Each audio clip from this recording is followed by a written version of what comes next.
United States submarine base at Key West, Florida. A dispatch that quoted President Truman's press secretary, Charles Ross, as saying that President Truman has no knowledge of any secret project by this government that would give substance to the existence of such objects. Ross also said that both the Air Force and the Navy deny that such objects exist. Do you hear it? No, can you do it without burping though? No. Actually, I have been carbonated seeing... enough? It is. I might, actually. I'm feeling it gurgle.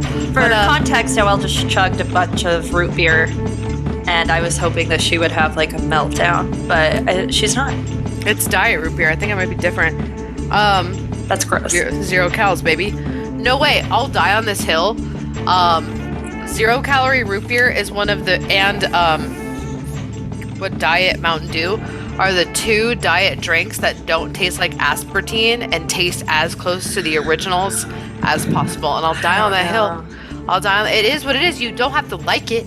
You're gonna die alone on that hill because I'm not coming with you. Well, fucking good, because like I'm so sick of sharing space with anyone, and I will say that this won't work for you because it's not vegan. But if you get the non-fat Cheez-Its, they make up for the non-fat, lacking flavor with more salt.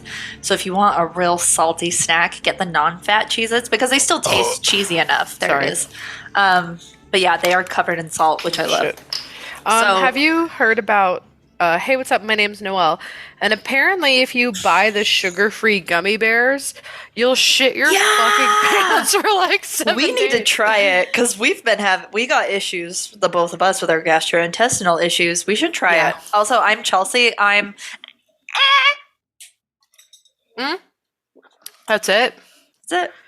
You know what I have been wanting to try? I don't know if you've seen it on TikTok. There's a girl who tried to chug a Sprite. Without burping. That's what I was thinking about. And so everyone's been doing it. And I was watching these two girls. I think they're British. And they start looking like they're going to puke. Like they're looking not well. I don't know.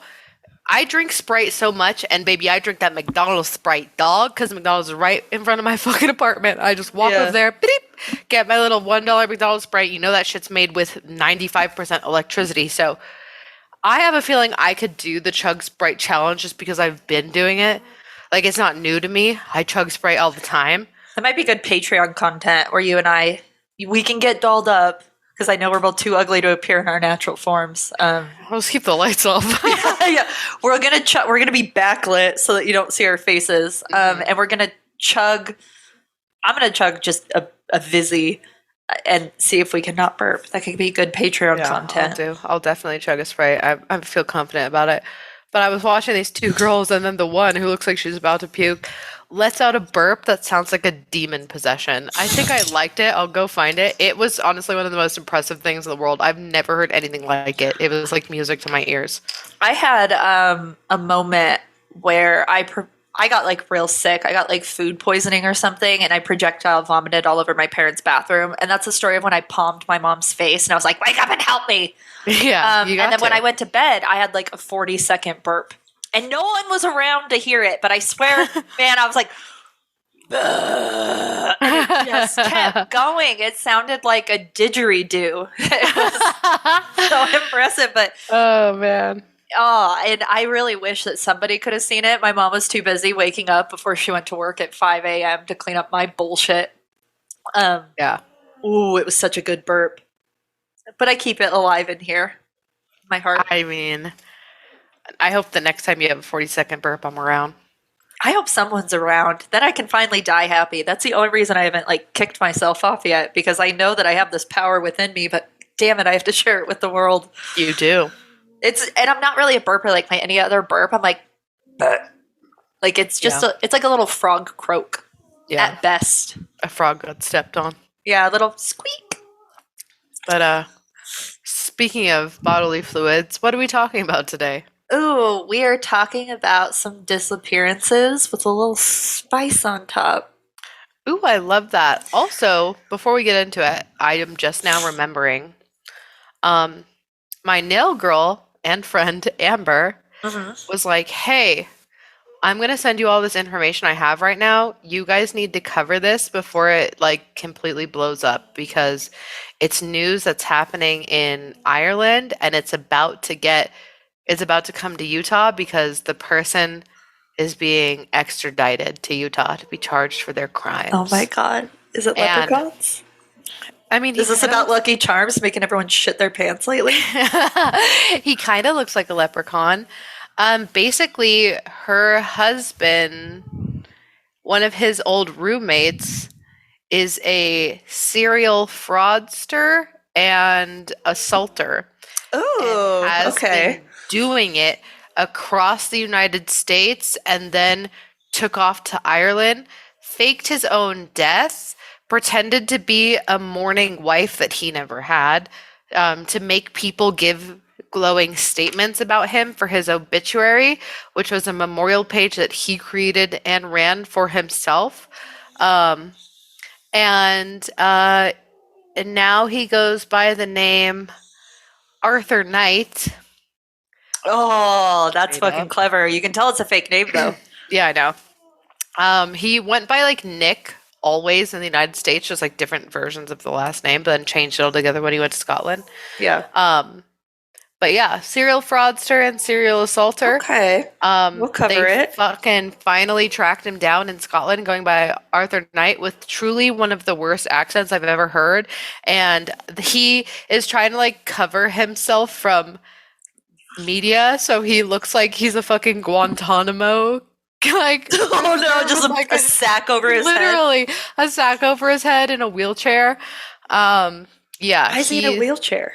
Well, because he had COVID in 2021 and almost died for real, actually, this time. Not the time he faked his death or the time that he said he had cancer, but he actually and it weakened him? Yeah, it got him. So he's in a wheelchair with he wears like an oxygen thing, but I don't think it's real. I think he did have COVID, but I think that the wheelchair and the oxygen thing are fake because the oxygen mask is just like it's one of those ones. No, it's the ones that just go around your face and it like has a bag attached to it, so it just like he looks like a Batman villain. Dude, that's what they like put on people. Yeah, that's like what falls out of it. He probably stole it from an airplane, you know, and like the oxygen it looks like the airplane oxygen mask. It's like, don't worry if your bag doesn't inflate, airflow is still happening. Yeah, he just took it off an airplane. It literally looks like that. And so he has like 2 super identifiable tattoos on his arms, and when he was getting interviewed, they were like, "Show us your arm." And he was like, let me give the worst accent. He's like, "Oh, I can't. I'm just so weak, I can't say." Sounds like Mick Jagger. "Oh, I can't." Yeah, literally. I'm from Cockney for some reason. And when they were interviewing him this time, I'm not lying to you, I'll send it to you, looks like the fucking Invisible Man. He's wrapped up with a top hat on, like looking like Undertaker, and like fully covered in like a bow tie. So he literally looks like the Invisible fucking Man. What a super villain. And they're just literally, and he's in like a wheelchair that looks like it's from 1902. Like it looks like it's made of fucking wood. He found it at Goodwill for sure. Like straight up. So he's in that with his fucking airplane oxygen mask, and they're just like casually sitting next to him. They're like, so because he's trying to say he's not Nick the scammer. He's like, I'm Arthur Knight. And like, oh, I enjoy tea and potatoes. They're like, bro, no, you're not. And he's like, oh, I can't believe you'd say that. And he's like, what did he say in the interview? He was like, this is a disgrace to my name. And the funny part is, from what I gather, I don't even think that they pinned it on a man named Arthur Knight in Ireland yet. He just like heard that like finally in the United States they'd figured out Nick the scammer from Utah was Nick the scammer from Rhode Island, and they were all coming together to like figure out like, you know, and then he told on himself. Yeah, and then he calls into a fucking news station. He's like, idiot. It's crazy that they say I'm Nick the scammer. And they're like, who are you? Yeah, and he's like, let me give you my address. Yeah, like literally. So what a dummy. Dude, you're off the grid. Just stay quiet. But like that's the thing is like this dude is such a narcissist that like he has the reason why he ran state to state before he went overseas was because he couldn't like handle not being like in the spotlight or getting attention in some way, shape, or form. Because the thing about it is, and probably the reason why he was able to even get to Ireland is like, I think he's not just a fraudster frauding people. I think he knows how to make fraudulent documents. Yeah. So like he can go off the grid and just poof, disappear. But he's so obsessed with himself that like, Dude. when he had to go poof disappear from Rhode Island after like creating a fake controversy about being like fucking molested or something, like it never happened, and he called all of these like senators and congress people and whatever, like They're like, we gotta look into this fucking guy. yeah, like after he like blew that shit up, he was like hiding to not get charged. He couldn't like help, like he couldn't be silent, so he literally, that's when he decided to fake having cancer and then fake his own death and then reach out to those same congress people pretending to be his wife in email asking for these statements about how great this dude was. And Wow. every time they tried to have a funeral, like it was canceled because it was like not real. Wow. Isn't that crazy? So we'll have That to is cover crazy. him. Yeah, definitely. Send me the info. Yeah, Arthur Knight. So her husband was being interviewed by a detective because they need him to help identify Nick the Scammer, aka Arthur Knight. And the detective literally said to him, like, "You'll have to keep me updated on who ends up playing you in the Netflix series." Oh, I hope it's Nicolas Cage. So super fucking crazy. We'll have to keep an eye on it, and yeah, just watch out for that story to come. But everyone, it's big overseas right now, and I have a feeling when he makes it back to Utah, because they just started doing the rounds of interviewing people in Utah as of last week, I think it'll blow up here too. How crazy. I know it. So there's everyone's inside scoop. We'll cover it maybe even next week. There's enough information why from not? Scotland or from Ireland. I mean, so we'll have Fun. Yeah. It's just nice to see people getting out of their hometowns, you know? You know what they say about people from Utah is that they always end up coming back even after they leave. I've never left. It's true. Oh, man. Well, let's talk Okay. about people who do leave. Let's do And that. come back. What a segue. So, we have talked about disappearances before. From Like- UFO. The missing 411. Oh, we're going to dive into that so hard. I can't get away from missing 411. That's like my first love. Like, it always comes back into my heart, you know? But yeah, like from UFO abductions to portal blips to people getting got by the Fae folk, we just can't get enough of a good missing person case, especially when it dips its toe into the inexplicable. And most of these cases get solved pretty quickly. For example, the worldpopulationreview.com reports that in, quote, 2012, there were 661,000 missing person cases reported, and more than 659,000 of them were resolved within a year. Additionally, researchers say that the number of missing person cases has declined over the past decade, as better communication has made it easier to keep in touch with and track persons. Still, more than 17,000 missing person cases and 13,000 unidentified body cases remain open in the United States. And I know we reference missing 411 a lot.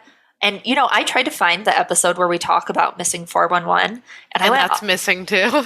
dude, I couldn't fucking find it. I went all the way back to like the Marvel Fake the Moon Landing, which I think was like the first episode that you and I did, just you and me, which was in 2019. I don't want to think about time. Also, we're historically very bad at actually putting in the description what the fuck we talked about, so that could also be the problem. I was looking at some of them and it was like Taco Bell Wi-Fi. I'm like, what is this? And then I look at like the description and it's like totally different. Like, were we on drugs? I think so. I Okay. think the brain damage really popped out back then. Yeah, we just, oh man. But they were fun. So if anyone knows what the missing 411 episode was, They sure don't. This actually no. came up in the Discord where someone was like, "Do you guys remember what episode they talked about this?" And I was like, "Brother, your guess is as good as mine." well, it's a little it was easier. about Antarctica. It was about, they were like, "When does Chelsea start Antarctica?" And I was like, trying to Always. find the beginning of that fucking hole. Good luck. Yeah, it's Good fucking a luck. spider web woven into every episode. Like it's like the Superman appearance in Seinfeld, but it's Antarctica's in every episode. Yeah. I can't find anything like unless it's stuff where we actually started keeping our notes in one consolidated spot. I have no access. Like, Yeah. no idea. That's between Beyonce's internet and everyone else who figures it out. Yeah. It has nothing to do with me. Yeah, you gotta go to Rome and light a candle about that one because I don't know. Straight up. But so I tried to find our missing 411 episode 2, couldn't fucking find it. But essentially, here's what constitutes real quick one rundown of what makes a missing 411 profile. It's if the body is found, it's in an area that has been searched before. They're typically missing clothing.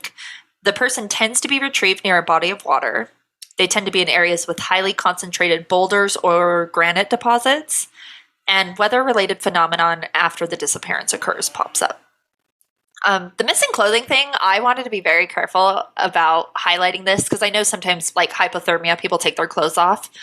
The clothing tends to be found like just neatly folded next to them, even in like the best weather conditions. For some reason, they just take clothes off, they sit there and die. Love to see it. Wish I had the strength. Maybe I'll edit that out. No, leave it. Leave it. Okay. The truth hurts sometimes. But let's focus on that first point, that if a body is found, it's in an area that has been searched before. So the significance of this is that bodies are in areas that are easy to overlook. In fact, they tend to be in spots where there are trails, high foot traffic, and no impediments to visibility. And the concept of these reappearances is what makes some of these missing persons cases so fascinating. It's the high strangeness type of episode tonight, y'all, where we are looking into some of the strangest cases of people who blipped back onto the radar just as suddenly as they were plucked from it. And I want to say I'm so jealous. So I know we have Skinwalker Ranch, but none of us are allowed to go there, so it's dead to me. No. That's why I kind of want to get like my monster PhD, my cryptid PhD, so that they'll let me go. Yeah, that'll do it. That'll be the thing that does it. We have the spiral jetty, and that's not even... That was man-made. Yeah, it's man-made. That's like the other thing. By a guy who like did too many mushrooms, and he was like, "I've got an idea with some rocks." And we used to have K's Cross, but they knocked it down. So like, what do we have? We have nothing. You know, Zach Bagans was just here. He was looking at something recently. You know what? I know. So they did an episode of the like nunnery that's up in Logan, and they're like, these kids got tied up, and it's like Oliver knows the kid. He like parties with him. He has his phone number. Is he okay? Did he get tied up? Yeah, he got tied up, and then these people like put a gun in their face and everything. It was like a whole ordeal because they went up there to investigate ghosts, you know, and then actual human beings attacked them. I thought this had to do with the nuns. I was like, damn, Catholic school be fucking crazy. Well, it's like an old nunnery. Yeah, it's an old nunnery. So these college kids. I was putting this timeline. I was like, oh my God, this is why like nuns and BDSM go like they cross together in like the holy trinity of like fetish. I was like, it makes sense. The children were tied up at the Catholic Church. And then you're saying, no, fucking 50 years later, nunnery is abandoned and actual people who were bored college kids, bored local college kids.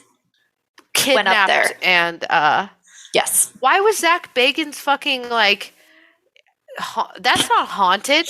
Well, an assault happened. It is haunted, right? So it is haunted. They're like, oh, one of the nuns got pregnant by nefarious means, and then they forced her to either have an abortion or like a stillbirth or something, you know. What does nefarious means mean? Does that mean the devil? No. Like rape. Oh, fucking you! Where are you today? But where are you today? Well, you again put yourself in my position. Yeah, we're talking about nuns and Catholicism, and then a nurse gets nun pregnant. Yeah, a nun did not get pregnant by the devil. She got pregnant by a human man. Well, that's probably worse, against her will. I think that's worse than the devil. Getting pregnant by a human man, yeah. My personal hell, to be honest. I would say. Honestly. But so there are ghost stories, or there's a real negative energy there. So Zach Bagans goes there, and then he hears the story about these kids who got fucking tied up and had guns held to their head overnight, and he interviews them during the course of his ghost investigation. Yeah, what the fuck does that have? God, sometimes he really stretches. Also, you know how he does that thing where he's like, suddenly I am taken over by a force. Watch me lunge. And then it shows him like and he flexes real hard, and he's like, I Yeah. don't know why I do this. It was like very much that. He's like a negative force here. Made Those are this low-key man tie my up his favorite. children. God, there's that one clip where he turns to Aaron and he's like, I just want to slit your throat right now. He goes absolutely fucking unhinged. That's what Oliver falls asleep to at night. So like he Dude, falls I asleep wish it within was me. seconds, and then you just it's a sweet lullaby. and it's just like Zach Biggins. it's like there are things in this world that will never understand. Like the most terrible opening ever. the shittiest fucking edits, dude. They use the same like green hue and font as the like "Don't Pirate" music ads that were like big fucking in 2003. Goosebump books from the 90s, like with the Like, world's like cut and literally. paste Photoshop. Oh my god. Oh my god. In scarier news, you know that he's engaged to Holly Madison, the former Playmate? Dude, he did. I had no idea, but he did do an episode at her house. I wonder if that's how they met. But they never talked about This is them being it. involved. Okay, I found it. Whitmore Mansion in Utah. Whitmore Mansion. Do you know about her? No. Does that look familiar to you? This mansion look familiar to you? No? It looks like any Victorian house. Is this the bed and breakfast with the theme rooms? I don't know. Do I look like I go to a bed and breakfast in my own state? I mean, I think we maybe should. It looks kind of tight. Actually, we Whitmore. should. I've been wanting to do more things now that It's in Nephi. Just kidding. I don't want to go there. No. It's in Nephi. Nephi and Lehi, Vernal. These are all the worst places in the world. Specifically, It's got a Nephi. 4.2 rating though. Okay, we can go. Oh, it's cute. Anyway, apparently it's haunted. Sick, Or let's maybe go. just some young teenagers were tied up Tied up by actual deranged people. by actual alive deranged Um, people. Anyway, speaking of ghosts and disappearance, back to the 411. Anyway, yeah. So I'm jealous that we don't have anything fun going on here other than That's where this came from. human crime. Yeah. We go to the But- Whitmore Mansion in Nephi, and the actual haunting is Nephi, the whole Yeah, city of Nephi. The haunting are all of the Warren Jeffs followers that still live there. The Warren Jeffs followers and girl boss gatekeep gaslight The MLM MLMs, mommies. yeah. The MLM either- mommies are out there. You're either married to a man who has many other wives, or you're slinging doTERRA. There's Honestly, no pick your options. cult. That's what they say. They say pick your cult. Yeah, Pyramid man. scheme, MLM, Warren Jeffs. You I know what I'm can't saying? imagine a worse hell. They both are terrible. But then okay, but so that's that we got nothing going on here. Yeah. But I get jealous. Like I look at like shit on the East Coast. Like I know Michigan's not on the East Coast, but I look at stuff over there, so to speak, and they have so much fun stuff. Like Virginia, the Virginias have like every cryptid in the United States, and I'm frankly sick of them hogging them all. Yeah, and as we know, the Appalachia, Yeah, scary, terrifying. even the people there are scary. Or Yeah, so I just hear. overall, Don't come after yeah. me because I cannot defend myself. Rumor has it. Yeah. You know they won't get on a plane. We're fine. They don't listen to podcasts. It's no, okay. they don't know how to turn on a phone. Yeah, they don't run electricity up there to them No, folk. sir. So I'm just gonna say that if anyone like spots a cryptid or experiences like a lost of time crazy thing, like I'm gonna come sleep on your couch. So long as you don't have cats. That's weird. Yeah, I have she's not standards. afraid of the cryptid killing her. She's afraid of the very real reality that the cat dander will take her out in the night. But what we're dude, cat dander is like the white man of allergies, where it's like the most dangerous allergy that will likely kill me. You know, it's like the kitchen of my body. Like most accidents happen in What? the kitchen. What? I don't know, man. You know what I mean? Barely. It's like like most accidents occur in the kitchen or in the bathroom. I didn't know that. It's like the familiarity, or it's like most traffic accidents occur within 30 miles of home. okay, I The can. cats I get are it. my traffic accident. They're the most dangerous, and they are so close. I to thought me you all the were time. before I picked up that you were saying like because white men are the most dangerous. I just thought you were saying like a cat allergy is the most white of allergies, and then I was gonna say no, peanut is, but also yes to what you said as well. We're on two different wavelengths today, man. I know it, man. I think there's something clogging been a- my third eye. The alignment's off. You're gonna need another colonoscopy. Don't wish Get it it? on me. I'm still Get it? getting it off. Yeah, no, I wouldn't. That third eye has been cleaned, baby. You saw. Yeah, by Everyone all on the Patreon saw Metamucil. too. That shit looking mighty fine, but I'll say something so. I will say I saw that picture of like your colon with the happy face on it saved in my phone, but I forget that it's there, so I'll be scrolling for like a picture that I need, and then all of a sudden it's just your cleaned out colon with a little emoji on it, and it gets me every time. I'm just like, Looks good. yeah, it We gets should my make it into sensibilities. like one of those office motivational posters because that's what it looks like to me. I Yeah. feel very motivated when I look at it. That's actually the image we're going to use to Photoshop over Phil's eyes for the Pantera episode. Yeah, But anyway, hey, what a tangent, man. I know. Also, Cora is snoring so loud, so I'm gonna keep myself on mute until I need to speak. Oh, I can't hear her. I've been Really? muting myself to cough. Yeah. Okay, I'll leave it then. She's just being so fucking loud to No, me. I don't hear her. But if you don't hear, that's fine. Hold on, where am I? Can you hear it now? So Okay, no. what I'm referring to here is the Michigan. Is that Michigan has a whole ass Bermuda Triangle situation going on, where extremely strange cases of disappearances have been going on all the way to, like, as far as we know, 10,000 years ago. What the And- fuck was anyone doing 10,000 years ago in Michigan? Disappearing.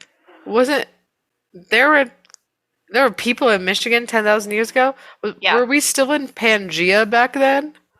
Not 10,000 years ago, but we were still, like, very early humans, like proto culture, I think. Okay. I'm just going to go along with your timelines. They're not adding up for me, but I'm not going to question it. Well, we'll go into it a little later. Okay. But there are some cases that are much more recent, so we don't have to break our brain too hard on too much history, Thank that you. have come out of the area of people who disappeared, never to be seen again. So I want to do a quick rundown of those, and then we'll jump into the main case we're going to talk about. So from historydaily.org.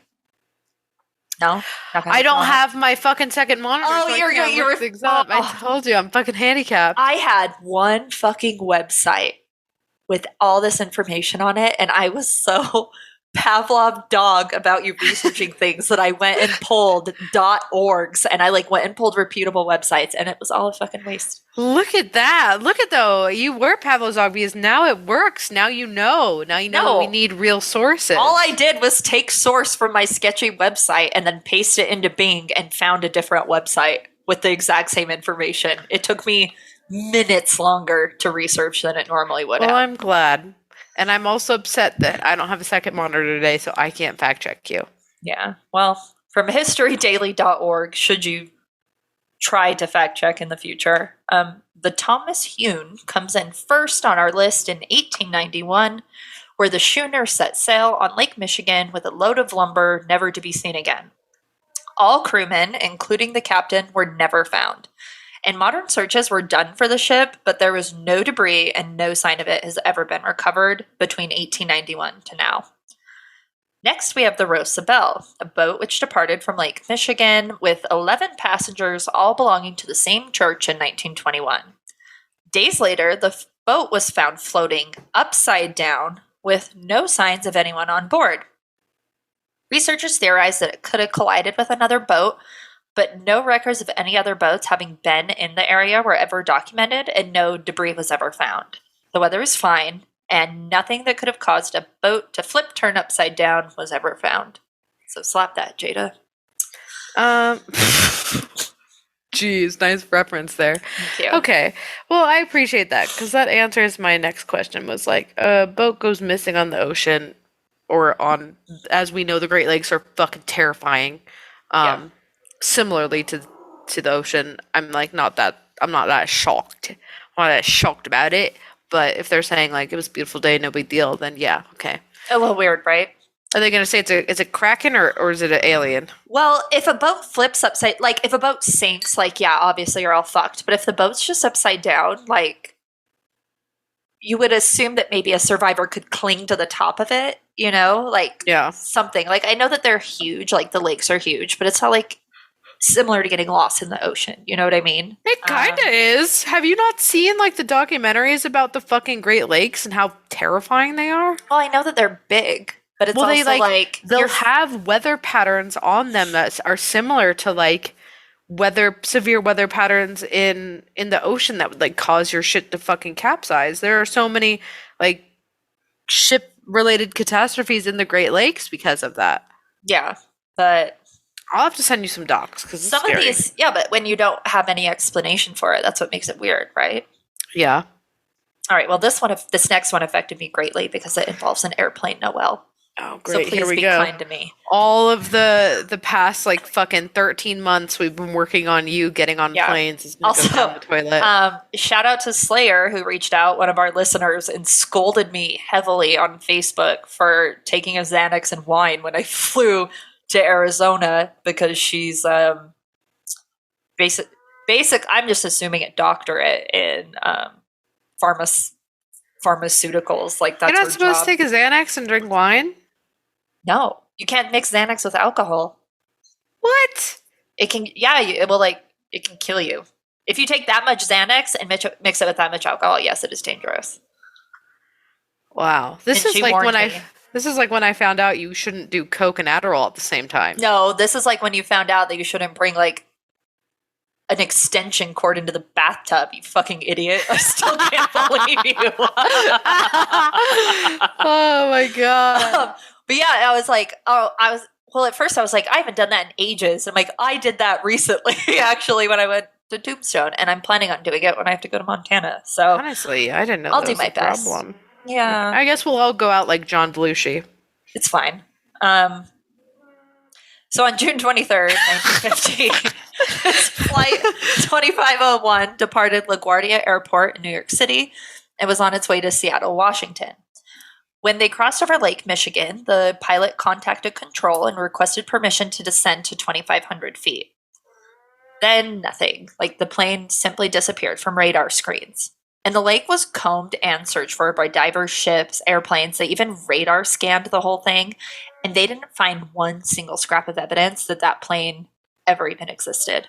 But interestingly enough, 2 hours after the plane disappeared, two officers who were like in the area helping with the search reported strange red lights hovering over Lake Michigan.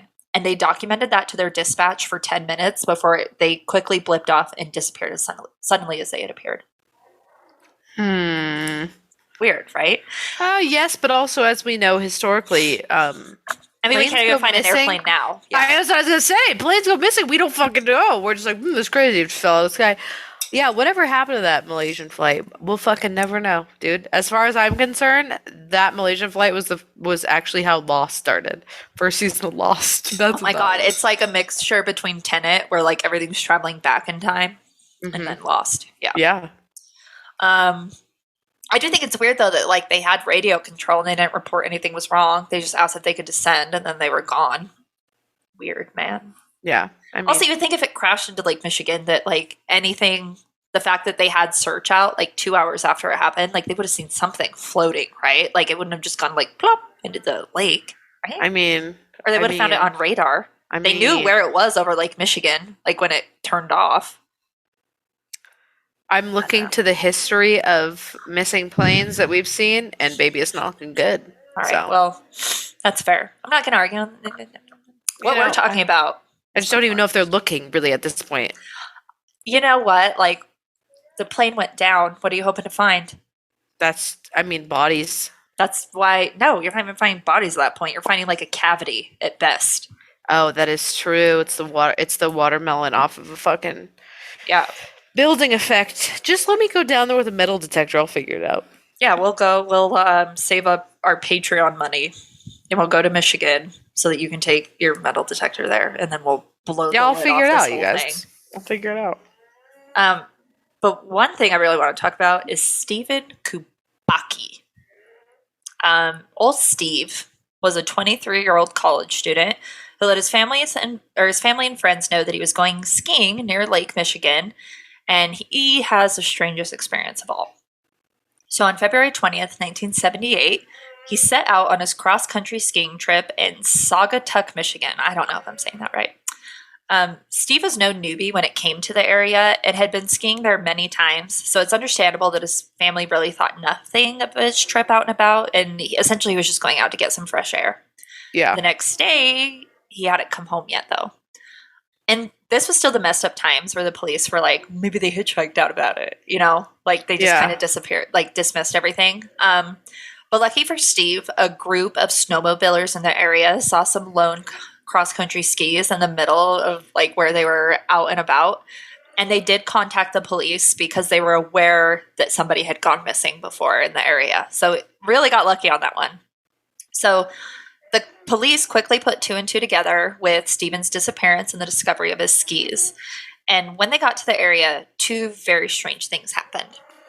So first, they approached Stephen's skis and did a really quick search of the surrounding area. They documented and photographed the scene before retrieving the skis for evidence. But strangely, as soon as they had completed their search, just to make sure that, like, he wasn't near them or had walked off somewhere, they discovered that Stephen's backpack had suddenly appeared next to the skis. No footprints that were already accounted for could be explained away, and no witnesses, i.e. the cops, could account for where the backpack had come from. Secondly, they located Stephen's footprints and traced his steps for 200 yards in the snow, where they abruptly ended at the end of an ice-covered Lake Michigan. It seemed like a pretty cut-and-dry case of a man getting in over his head with Mother Nature and succumbing to the environment. And in this scenario, they assumed that he got hypothermia, got disoriented, and ended up drowning in the lake.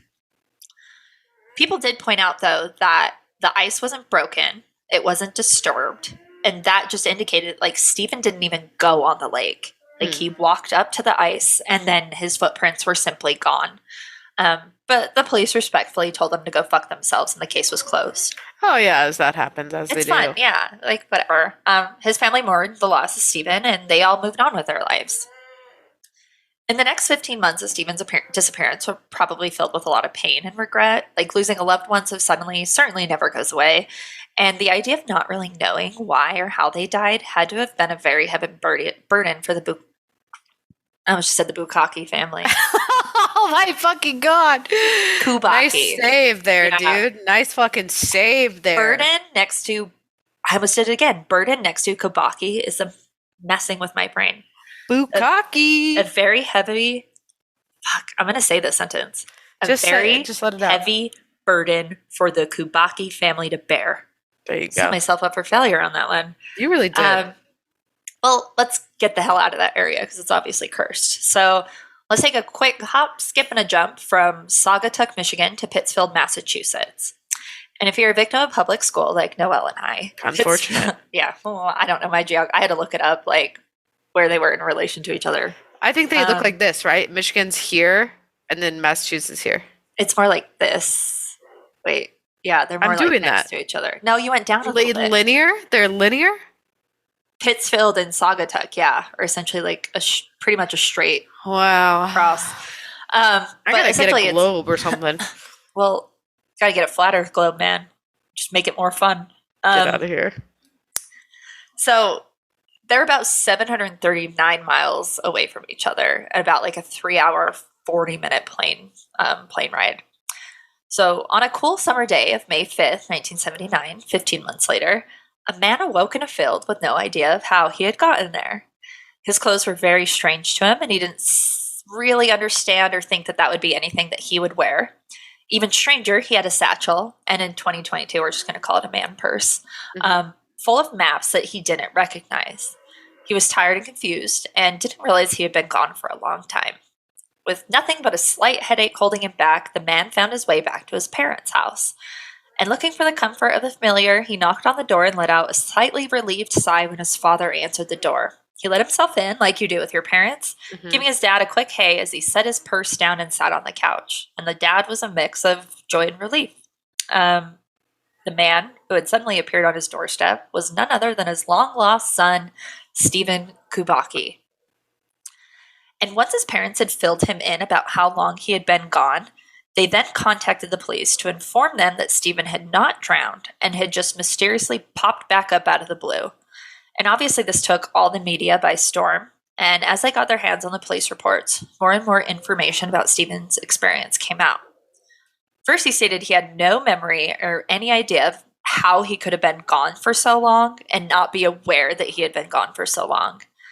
He was interviewed by psychologists who also determined that if something had happened to him, there was no indication of it. Stephen refused further help and did his best to stay out of the media, and he even refused lucrative interview deals, and now has the world's most boring website biography located at stephenkubaki.com/bio. He doesn't mention his disappearance, only his accolades. He has a PhD in like linguistics. Yeah. Why wouldn't he do what? Do you want me to read you like the first sentence of his bio? Yeah. It mentions nothing. I'm peace and love to him. Even if you had a PhD, the most interesting thing about you is still going to be that you disappeared and then popped back up in a field. It's not going to be that you went to school for a shit ton of time, my brother. Come on. Yeah, listen to this. Stephen R. Kubaki, PhD, is a believer in praxis, the old Greek word that denotes the making of real ideas and imagination through some form of action. Blah, blah, blah. He received his bachelor's in German studies, a default major because he just happened to have enough credits. But in 1983, he earned a master's in linguistics. However, he found linguistics to be a bit too academic and yearned more for intense human-to-human interactions, subsequently enrolling in a PhD in clinical psychology at the University of New Mexico. During his stay there, he was awarded a Fulbright Hays Fellowship in the Department of Philosophy and Psychoanalysis at Frankfurt University in Germany. Blah, blah, blah. It's like all blah, just his blah, accolades. I didn't disappear and then reappear 15 months later in a field. Blah. He served as the chair of the Department of Psychology at Bastyr University. Like, I always like to think of people who like go missing or like abducted and repop back up as like are people of like the white trash sort. Yeah, the white trash variety, baby. They're outside looking at the stars through a tin can. Yeah, not somebody who goes on to have multiple like academic accolades and serves as like the head of a department of psychology. I don't like that, first of all, because I think abductions should be reserved for the white trash. I think it's our right, truly. And if you're gonna sit here and pretend like you're not white trash, I'm gonna laugh in your fucking face, dog. But you know, I have hesitation for people who are not white trash to get abducted. And then this just further proves that comes from a real place, that prejudice, because this is what happens when non-white trash people get abducted. They don't talk about it. They're fucking assholes about it. They're like, I don't want to speak on that matter. And you're like, bro, you got abducted. Tell me about it. In the face of our culture right now. That's what I'm saying. It's insulting. It is insulting. And also, like, he didn't interview or anything about it. Like, what a fucking cuck. Yeah. All the information we have is from, like, police reports and, like, media. And it was like it took the media by storm, you know. There's like tons of articles in there and there's like pictures of him hugging his dad when he gets home. But he fucking lost 15 months of time. Woke up and like, in all intents and purposes, Stephen's experience was essentially he was skiing and then he woke up in a field instantaneously. Like 15 months of lost time. My disappointment is immeasurable, and my day is ruined. Yeah. But what could we leave reviews on his website? We should. It's like, I tried looking at other parts of his website. He's like a blogger or something, but a lot of his blogs are like, it almost looks like ads. So it's like, guess what I didn't do today? Get abducted. Yeah. Day like 2000 of like denying people my story. Wow. You know, all it does for an academic, he's really withholding educational information from us, and I find that the most offensive. Yeah, me too. Let's write him a letter. I feel like he's the type, if you write him a letter, he'll reply back and just be like, respectfully, no. Respectfully, go fuck yourself. Yeah. No, he wouldn't. He's not the type to swear. If you look at him, he looks like a big old softy. Oh, I'll be looking and I'll be fuming. He's the type of guy who has like a very short haircut, but with like bangs. What? Yeah, you know. He's got a bowl cut? Not a bowl cut. Like a K-pop? I don't even know. He doesn't have that type of haircut, but that he looks like, if I had to describe him, he's the type of guy with short hair but with bangs. Okay, well, still not loving it. Okay. So from zmescience.com, quote, and I'm happy that I actually included this because I know that you're like, oh, well, they maybe sank and like we didn't find anything, which I'm sure, fine at the time. But, quote, while scanning underneath the waters of Lake Michigan for shipwrecks, archaeologists found something more interesting than they bargained for. They discovered a boulder with prehistoric carvings of a mastodon, as well as a series of stones arranged in a Stonehenge-like manner. That's fucking sick. Yeah, cool, right? Underwater archaeologist, Jealous, and professor at Northwestern Michigan, Mark Hawley, was especially surprised at the mastodon carving, contending that this animal had been extinct for 10,000 years at this point and could make for the Michigan Triangle's first recorded disappearance victim. The mastodon? Yeah, the mastodon. Because it wasn't in the, like, if it was in that area and it suddenly disappeared and we don't have evidence of it, it got fucking blipped into the Michigan Stonehenge. More interesting, though. Oh, are you trying to say that, like, the Michigan Stonehenge is like a teleportation time travel something circle? It could be something. And then the people or the Michigan Triangle was there and early humans were trying to like understand why shit was disappearing, especially the mastodon, and then like erected this monument to like talk about the disappearances. But it's crazy because it's at like the bottom of Lake Michigan. That's pretty sick. And he also didn't find any evidence of the shipwrecks or like anything that we were talking about with modern technology. They found other stuff. Like they did find shipwrecks, where they're like, oh, this is the shipwreck. These are the coordinates. We have the information. Cool. None of the other stuff was found. Damn. Yeah.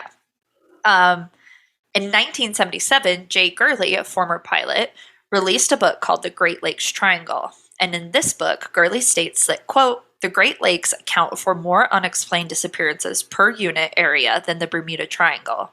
And what makes this statement so incredible is the size of the Bermuda Triangle is 16 times larger than the Great Lakes. So we have more saturated, fucked up stuff. I mean, that checks out, though. I'm telling you that you're underestimating the Great Lakes. I'm not underestimating the Great Lakes. You are. I'm just saying that in comparison, the ocean is much bigger. I just feel like you are giving a lot of like, it's not about size, it's about pure evil. And the pure evil lives in the Great Lakes. What do you think this episode's about? It lives in the Great Lakes. Yeah, what do you think this episode's about? I know, but you're not giving me that vibe. You're really defending the ocean right now. And I'm just saying the ocean is bigger, my dude. You're being an ocean apologist and I'm sick of it. I'm so sick of it. my beer back into my can. It's all over my face. And I'm so sick of it. I'm so scared to like wipe my face and adjust my microphone because I don't want you to yell at me. Good, you should fear me because I'm really upset with the fucking slander you've been throwing at the Great Lakes. Well, you know what? They're like, but the ocean, fuck the ocean. The ocean is bigger than the Great Lakes. Being bigger does not mean anything when pure evil lives in the Great Lakes. And that's just it's more concentrated evil. That's true. That's what I'm saying. Yeah. God. I'm agreeing with everything you're saying. I'm just saying fucking act like it then. So fucking act like You're not the one agreeing with the actual fact that the oceans are bigger than the Great Lakes. I'm not saying that you've been fighting me for day fucking one about this, and I'm about to lose my mind. I'm not saying that the ocean is smaller than the Great Lakes. I am saying when it comes to concentrated evil and power, the Great Lakes win, and that just is what it is. I agree. That's why we're doing an episode about it. We're doing an episode about ocean disappearances. Nor will we ever. Well, you're like defending the ocean while we're sitting. I'm not. I'm making a simple statement that the ocean is bigger. I don't know what to do. I don't know what to do. I'm so sick of you defending of the ocean. We're going to have like another fucking sticker board, right? Like, it's just gonna be like, Michigan is concentrated evil, and then my sticker will say, the ocean is bigger than Lake Michigan. And in just no context. If the ocean was so big, it should get all the trash out of it. That's sad, Noelle. I know, just kidding. R.I.P. the ocean, R.I.P. the ocean for real. Pour one out for a real one, the ocean. But don't pour it anywhere near a water source, because no. Contributing to the problem. Just pour water out and pour it onto a plant, for God's sake. Take your Brita filter outside and go pour water. Yeah, do something. Recycle at least. Jesus Christ, y'all. Everyone make sure to cut the little plastic containers that hold an 8-pack. Yeah. Oh, man. I'm glad we got that out of the way. I don't want there to be any like hatred or disagreement between us, man. My heart can't take it. I'm glad we settled that. Michigan is definitely more evil, but the ocean is bigger. Okay. It's fine. Yeah. That's fine. It's like a Mio. You know what I mean? It's like this Mio here on my desk. This is Michigan. Yeah, concentrated but evil. This glass of water. One drop distributed. Yeah. Is the ocean. Yeah. Yeah. It makes sense. You just need to like stick with your, stick with what you're saying. So you'll never hear me saying, I don't want anyone to think that they will ever hear me say that the ocean is not bigger than Lake Michigan. I will die on that hill. So it is hard to narrow down exactly what is going on with the Michigan Triangle, especially since people want to quickly dismiss that evidence gets lost beneath the surface and leave it at that. No response? I have nothing to say to you right now. Okay, so in the case of Steven, he definitely shares some of the criteria for missing 411 events and isn't the only person to pop back up after being gone for some time. We do have other examples, not from Michigan, but this is just to fluff up the reappearance phenomenon, which I am very obsessed with today. So if we look in other areas, such as Idaho, we can see. Yeah. I don't want to. I paused because I was going to say like Utah's armpit. Yeah. But it's like more like Utah's toupee. It's more like Utah's fucking merkin. Utah's head lice. Yeah. That's exactly Everyone's like, don't talk about Idaho that way. But like the only people who say that are going to be people who are like in Idaho and haven't escaped it yet. Yeah, don't they have like a fucking Nazi compound up there? Y'all can shut the fuck up. I'm sure they do. Dude, I swear like... Isn't that how like the whole like Ruby Ridge shit started with the Nazi compound in Idaho? Probably. It sounds right at this point. No one look it up. I swear that like to get your driver's license in Idaho, they make you come down to Utah and go 65 in the fast lane. That's like how Idaho passes their driver's test. They've done it. Come on over. I'm like, why am I going 55 in this 80 mile per hour zone? And then you get up there and it's just like an Idaho driver and they look all mad at the world. Yeah, that is what it is, you know? That's what happens when you just eat potatoes. Well, we're not going to hark on potatoes today, but yeah. I know that you're a potato lover, but you know what happens when a potato goes bad? Rots your brain. And my heart. Doesn't it like make arsenic or something? I think something bad does happen if you like lit. Yeah. Or is it creates a poison. No, it's potatoes. Is it? I don't know, man. So according to the lmtribune.com, search teams descended upon the area. Wait, did I even start the sentence? No, we stopped at Idaho. We see a case in Idaho where an 11-year-old boy named Casey Holliday disappeared into thin air while walking his dog on October 14th, 1990. According to the lmtribune.com, search teams descended upon the area searching for Casey, and they even brought in dogs to help find his scent. What made the search difficult was the fact that a storm immediately developed after he went missing, which impacted the police's ability to find Casey. And I thought you were going to say clues. The reason why it was hard was because it was investigators from Idaho who can't read past the 3rd grade level. Yeah, because they're weak and can't handle fog. Yeah. But regardless, he was found a few days later with his dog. I just want to say the dog was fine. Good. Sitting in a creek bed that had already been searched. His shoes and socks were missing, but other than that, he was just a little confused and relatively unharmed. He had no memory of what had happened and was not aware that he had been missing overnight at all. This one got me. This one fucking got me. Ready? Here we go. Another example is that of 53-year-old Linda Artiega, who on September 22nd, 2012, went for a hike with her brother in Arkansas. The two were gone for a while when Eddie eventually came home extremely confused, mentioning that he had dropped Linda off at a relative's house. Things didn't really add up, though, and people thought that Eddie may have been really disoriented or even suffered a head injury, so they looked into his claims and realized the terrible truth was that Linda was not at a relative's house, she was missing. After this point, it had been a few days, so The police were calling it a recovery mission. They expected to find a body. And according to the Oklahoman.com, they Mhm. thought at this point that she had been dead. Yeah, I mean, anytime a husband is like, It was her brother. oh, brother. Yeah. Well, I can't blame him because I just want to blame husbands. Yeah. Her husband was probably involved. I'll say we're gonna pretend it's her husband for this. I'm gonna say it was her husband, and he was like, "Oh, I dropped her off at a friend's house," and then that friend never existed, and he never did. Yeah. I'm like, let's just arrest him. You know what Yeah. I mean? Like, let's just get it over with. So his main story was that he dropped her off, but I read in like another source that he was saying that he got like really sick feeling, and as he was walking home, like he didn't even take his car home, he saw her sitting on the porch of someone's house. And then he was like, "Yeah, I know them." And then he just kept walking home.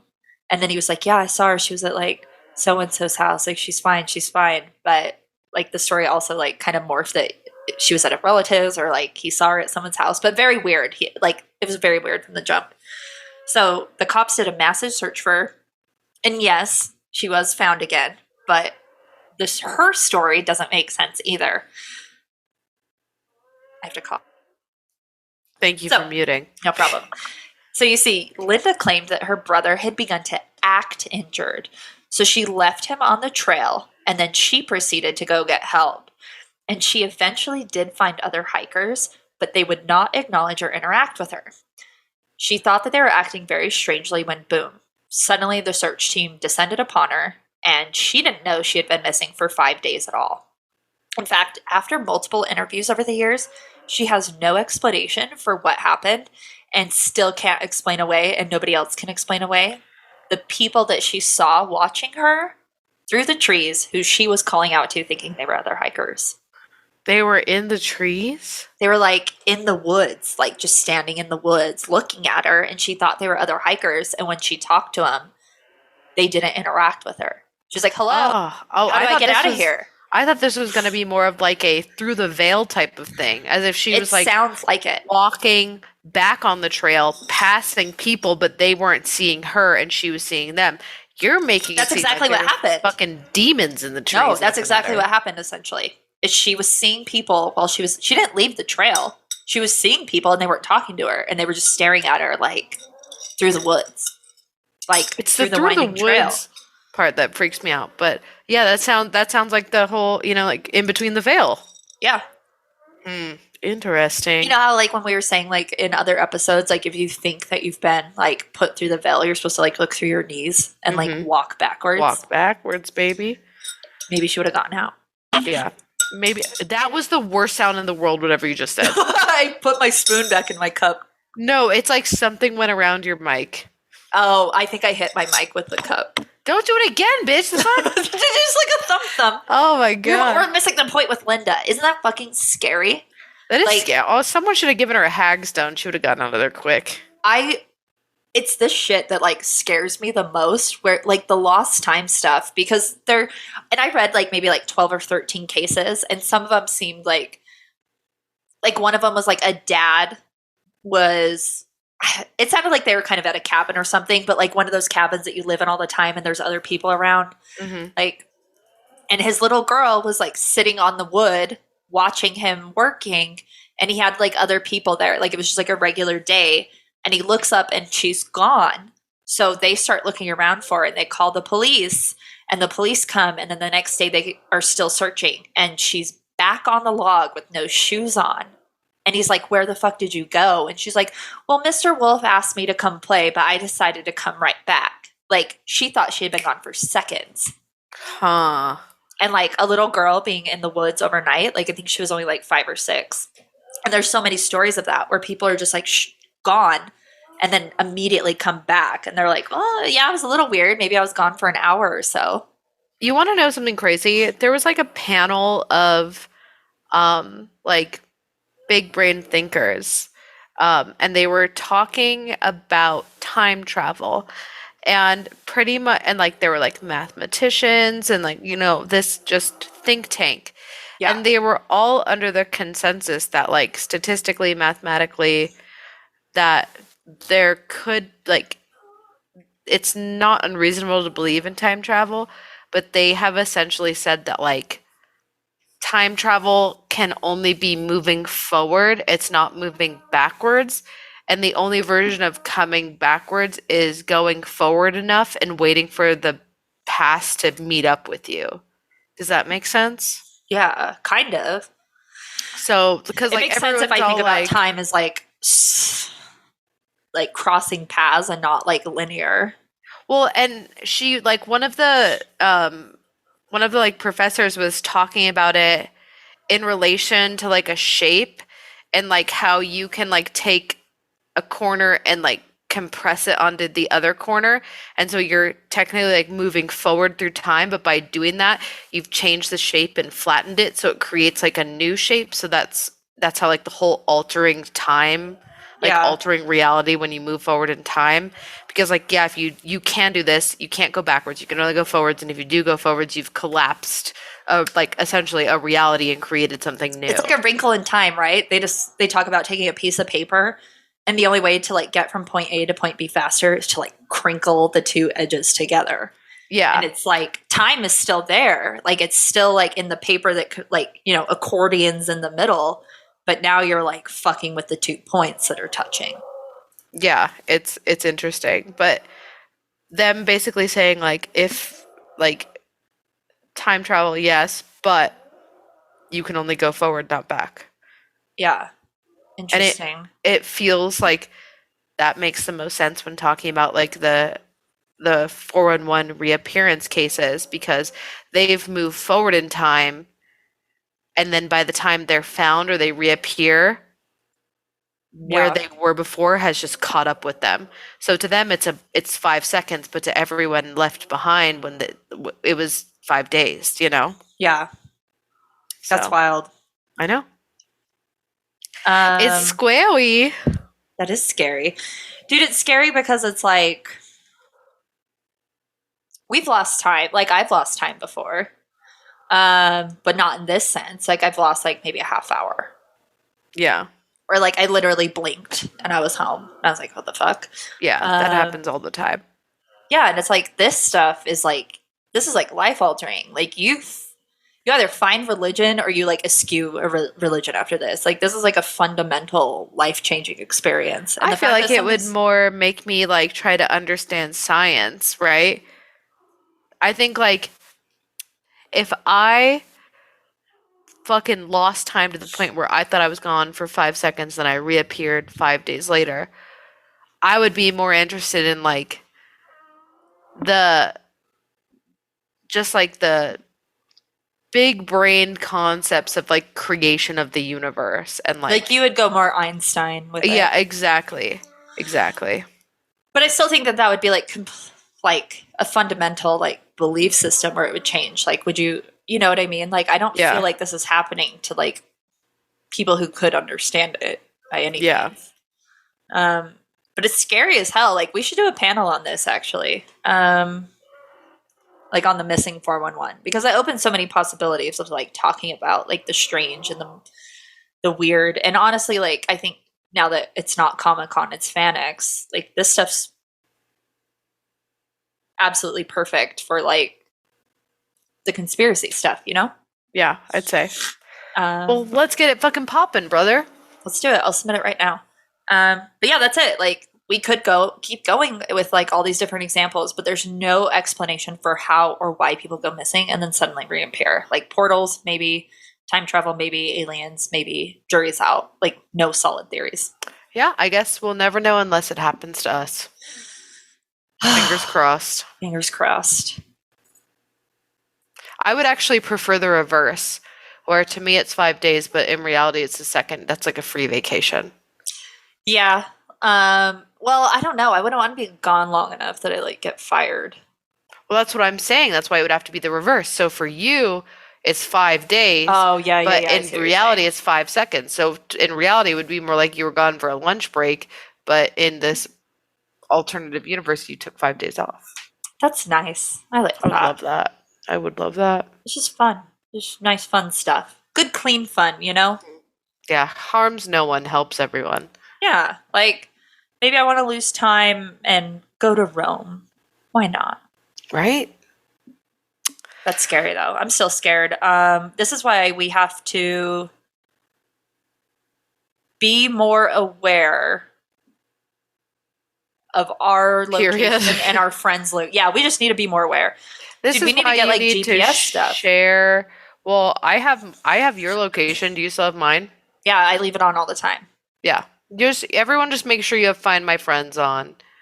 You could take a little searchy, do a little looky, make sure everyone's okay. Unrelated to lost time, I think it's just a good practice to have. Mm-hmm. Yeah, it's so smart because like I'm not doing anything where I need to be worried about people seeing where I am because I'm usually home.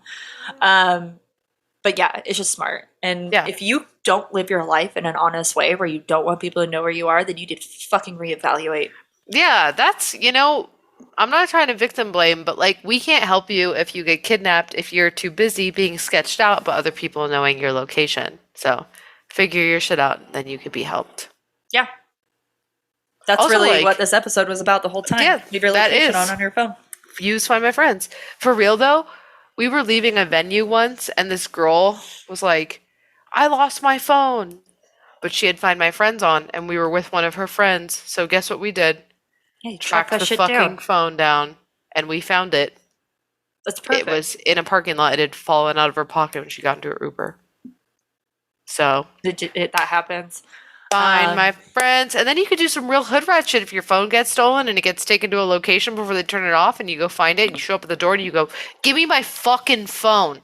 Yeah, or you just like send the cops there. This person stole my phone. Yeah, it's Cops tight, may not too. do anything about it, but they may do something about it. Actually, don't send the cops. Just go get your phone and then Do it keep the yourself. car on the way out. Bring a few friends and bring a weapon and figure it out. Yeah. Our Hypothetically. lawyer is informing us that this is all like Hypothetical. These are all jokes. Wink. Okay. Can't see what we're doing, but it's real good winking. Speaking of things our lawyer is telling us, we're going to tell you to check out the Linktree bio or the Linktree in any of our bios. That will redirect you to the merch page, Kelly Holloran or Wildwood L at Etsy's page where you can get stickers or bandana.